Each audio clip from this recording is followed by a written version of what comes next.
Hi, I'm Chelsea with the blog and web show Checking In with Chelsea.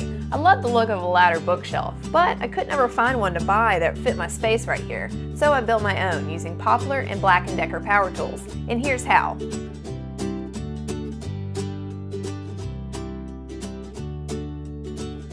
First, start by marking where your shelves will go on one of the 1x2s. I made my marks at 16 inches from the bottom, 31 inches, 44, and 56. Next, lay another 1x2 at an angle on top of the board you just marked. Set your widest shelf board at your bottom mark and adjust the angled 1x2 to meet the edge of the shelf. Then, line up your speed square with the bottom 1x2 and mark the angle on the top 1x2. Leave the 1x2s in place and lay a spare 1x2 against the bottom of the straight 1x2 to mark a straight line.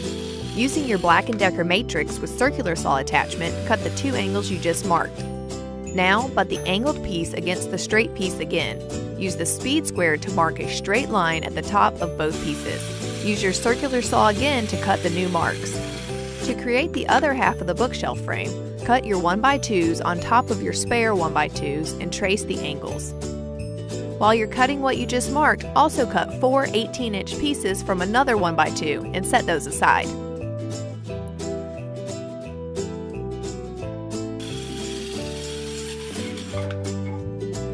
Now we'll attach the 1x2s together to create one half of the frame using a Black+Decker drill and 1/8 inch drill bit. Follow that with 2 screws. Repeat for the second half of the frame. Using your Black+Decker mouse sander or matrix sander attachment, lightly sand all of the surfaces of your shelf boards and frame.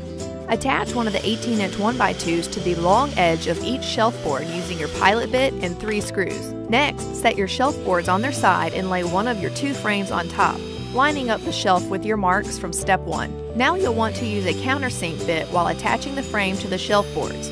This will give it a furniture-style finish. Flip over and repeat for the other half of the frame. Before you can stain your bookshelf, apply some wood filler into each hole on the side of the frame. Smooth it with your finger or a putty knife. After 15 minutes, lightly hand sand it and reapply if needed. Follow that with your favorite wood stain. When the stain has dried, apply several coats of spray polyurethane, following the package directions. Complete your bookshelf with your favorite decorations and enjoy your handiwork.